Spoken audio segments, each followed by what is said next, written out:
Good afternoon, my dear students. Today we're going to have another virtual class for Math 6103. This is Calculus 2, and today we're going to have your Module 8, Week 8, and we're going to discuss all about the derivative 2. Today is November 4, 2021, and our schedule is 1:10 to 2:40 p.m. So we have now the derivatives 2. This topic is dedicated almost exclusively to finding derivatives. At the end of this session, students will be able to get the derivatives of trigonometric functions, exponential, and logarithm functions, inverse, trigonometric functions, and hyperbolic functions. So the derivatives of trigonometric functions. In this section, we're going to discuss the derivatives of functions other than polynomials or roots of polynomials. We'll start this process off by taking a look at the derivative of the six trigonometric functions. So by this time, these are the topics we're going to discuss this afternoon. So last week, we discussed your derivatives 1, and what we have there is the derivatives of algebraic functions, wherein we have the addition, subtraction, multiplication, and division. Under your division or the quotient rule, there's a note there that the denominator should not be equal to 0.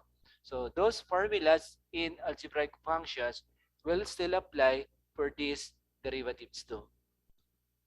So consider the function y is equal to sine 0. So we could make a graph of the slope.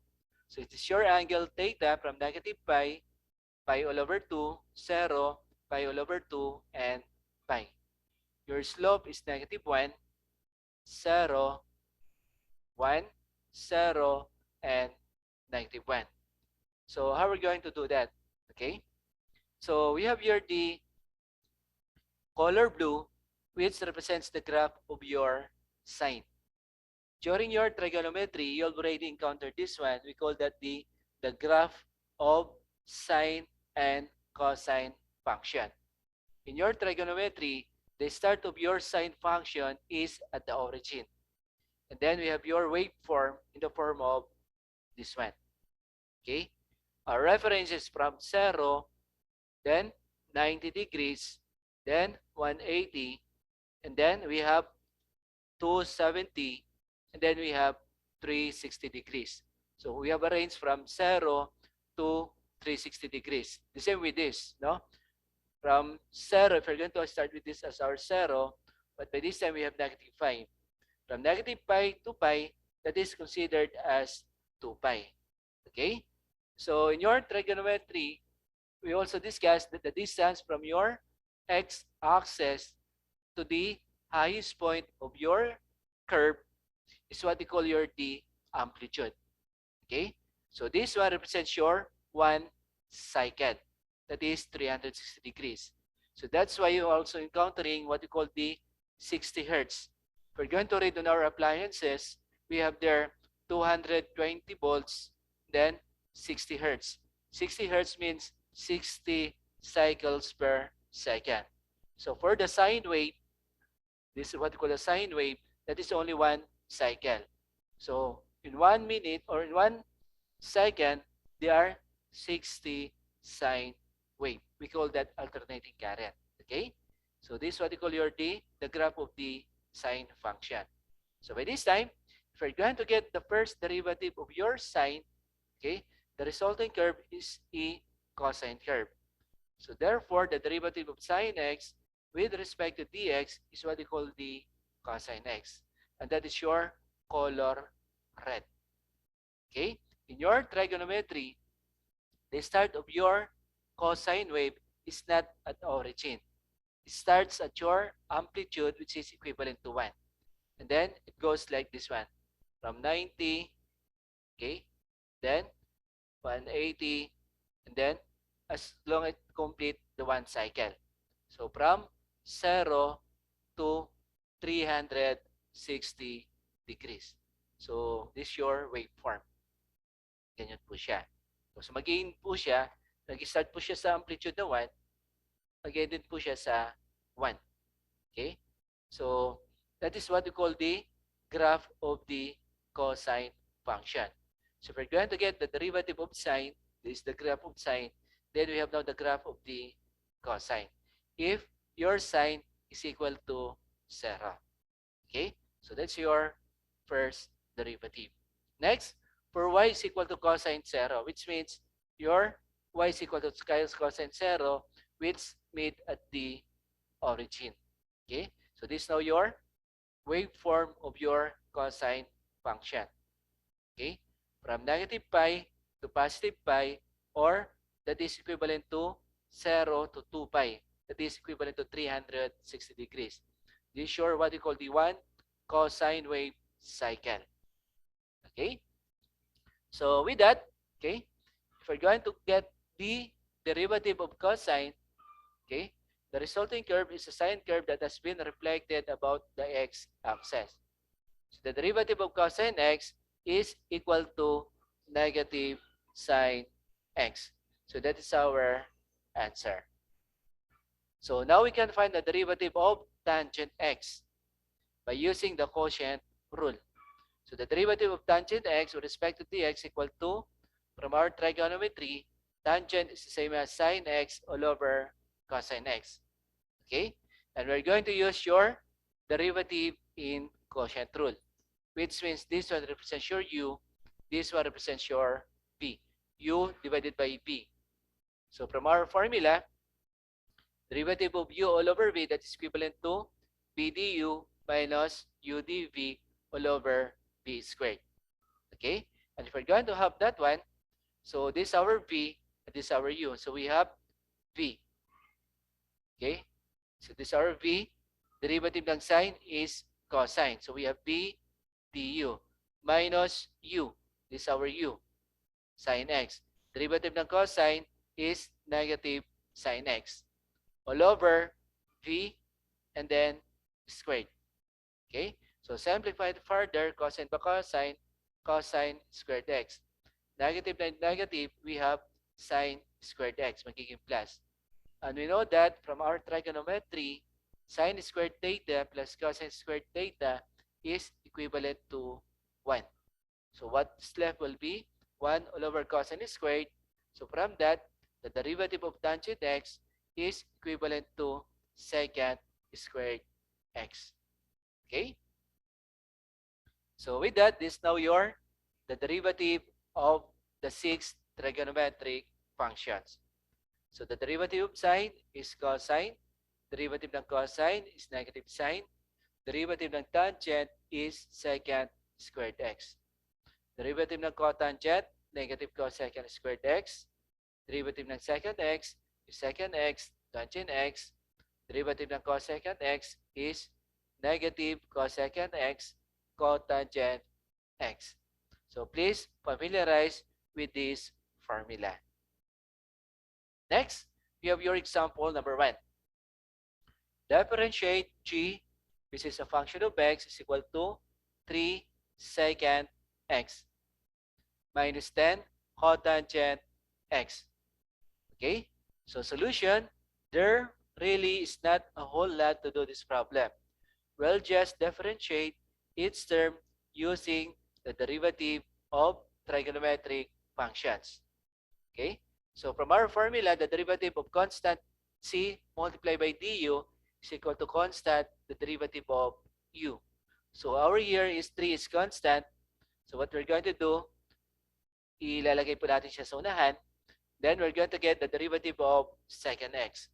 From our formula, the derivative of secant x is sec x tangent x. Okay, so we have now secant x tangent x. 10 is also constant. Derivative ng cotangent x, we have negative cosecant squared x. So with that, if we're going to simplify it further, the first derivative or g prime is equal to 3 secant x tangent x. Negative by negative, we have plus 10 cosecant squared x. So that is our first derivative for 3 secant x minus 10 cotangent x. Next, you have your example number 2. Differentiate y is equal to 5 sine x cosine x plus 4 cosecant x. Solution: we need to use the product rule on the first term. We will also think of the 5 as part of the first function. In the product, to make sure we deal with it correctly. Alternative, you could make use of a set of parentheses to make sure that 5 gets dealt with properly. So here's the derivative of this function. So if we're going to look at our equation, y is equal to 5 sine x cosine x plus 4 cosecant x. So if we're going to look on our first term, the first term is composed of multiplication, the product rule. So this one is our u multiplied by v. Okay? Sine x is our u, cosine x is our v. So what is our formula in our product rule? The derivative of u times v is equal to u dv plus v du. Or we have v du plus u dv, wherein addition is commutative. No? So with that, 5 is constant. So we have here, no? So we have cosine x. That's our v. uv, no? v cosine x. Next, this your u. Derivative ng sine is cosine x. So we have here v du plus 5u. This is our u. Then, derivative ng cosine is negative sine x. So we have v du plus u dv. Minus 4, derivative ng cosecant x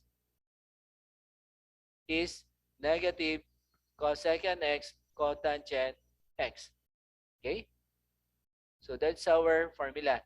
So we have negative times positive, and negative cosecant x cotangent x. So simplified further, cosine times cosine, so we have 5 cosine squared x. Then, sine by sine, we have negative, so negative 5 sine squared x minus 4 cosecant x, then cotangent x. So that is now your y prime. Next, another example number 3.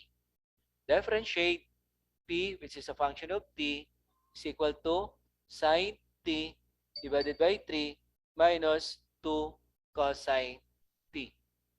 So if you're going to look on our function, what we are going to do here is we're going to apply our quotient rule. This one represents your u, this one represents your v. Okay? So derivative of u all over v. So from our formula, from our quotient rule, u all over v is equal to v du minus u dv all over v squared. So we're going to apply that formula. Solution: in this part, we need to use the quotient rule to take the first derivative. So with that, this is our u, this is our v.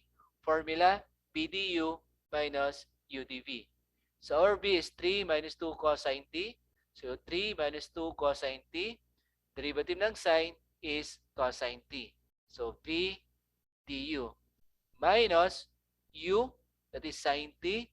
Derivative nito, 3 is constant. So negative 2. Derivative ng cosine is negative sine. So negative sine times negative 2, what we have is positive 2 sine t. So what we have here is v du minus u dv, okay, divided by v squared. So we have 3 minus 2 cosine t squared. So simplified further, okay, 3 times cosine t, 3 cosine t. Cosine t times 2 cosine t, we have minus 2 cosine squared t. Then minus sine by 2 sine, 2 sine squared t divided by 3 minus 2 cosine t and then squared. So for the denominator, hindi na natin kailangan yung i-expand ito.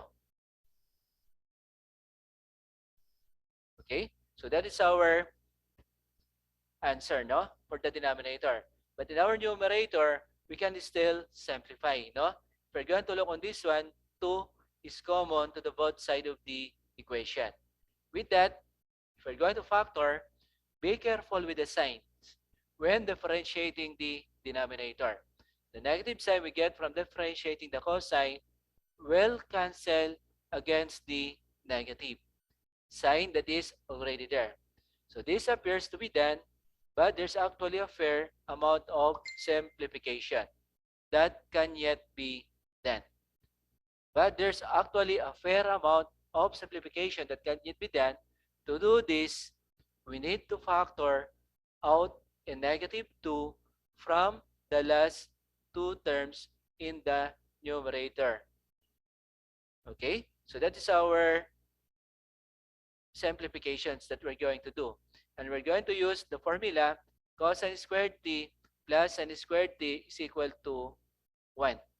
So from our trigonometric identities, this is our formula.